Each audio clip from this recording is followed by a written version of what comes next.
खबर है अहमदाबाद से। कोरोना के बाद कंटेनर के दाम बढ़ने से और ऊंचे दामों में भी कंटेनर नहीं मिलने से कच्छ के उद्योग का निर्यात कंटेनर से चलते अटक गया है। कच्छ के उद्योग के करोड़ों डॉलर के निर्यात के ऑर्डर अटके हुए हैं। इस मोर्चे पर तेजी से कार्यवाही करने की जरूरत है। केंद्रीय वाणिज्य मंत्री पीयूष गोयल को लिखे पत्र में कच्छ उद्योग संघ ने शिकायत की है कि अगर कंटेनर किराए पर नियंत्रण नहीं किया गया तो इसका कच्छ के निर्यात पर प्रतिकूल प्रभाव पड़ेगा। 20 फुट और 40 फुट के कंटेनरों के लिए माल ढुलाई दरों में 200% या उससे अधिक की वृद्धि हुई है। माल ढुलाई की इस दर को नियंत्रित करने की जरूरत है।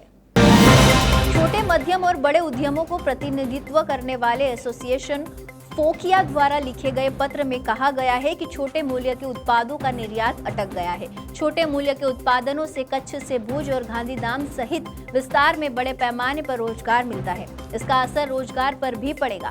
कच्चे माल और केंद्र और राज्य सरकारों को दिया जाने वाला कर पैसा भी अटका हुआ है क्योंकि निर्यात संचालन ठप हो गया है। प्रत्यक्ष और अप्रत्यक्ष कर नुकसान भी है। कोरोना के कारण माल का उत्पादन और निर्यात रुका हुआ था। 12-15 महीनों तक उसके मामले में धीमी गति चल रही थी। अब जबकि 12 से 18 महीने में स्थिति सामान्य हो गई है। निर्यात के लिए कंटेनरों की मांग काफी बढ़ गई है, इसीलिए कंटेनरों की किराए की दरों में भी काफी वृद्धि हुई है। उनका कहना है कि आईसीडी से समुद्री बंदरगाह तक माल पहुंचाने में काफी देरी हुई है, इसीलिए टर्मिनल पर कंटेनरों में भी भीड़भाड़ रहती है। नए आने वाले को रखने के लिए जगह नहीं है। वहीं दूसरी ओर हजारों टन माल को संभालने के लिए जरूरी मैन पावर की भी कमी है। दूसरी ओर सीमा शुल्क निकासी में भी अधिक समय लग रहा है। कार्गो हैंडलिंग में भी गति का अभाव है।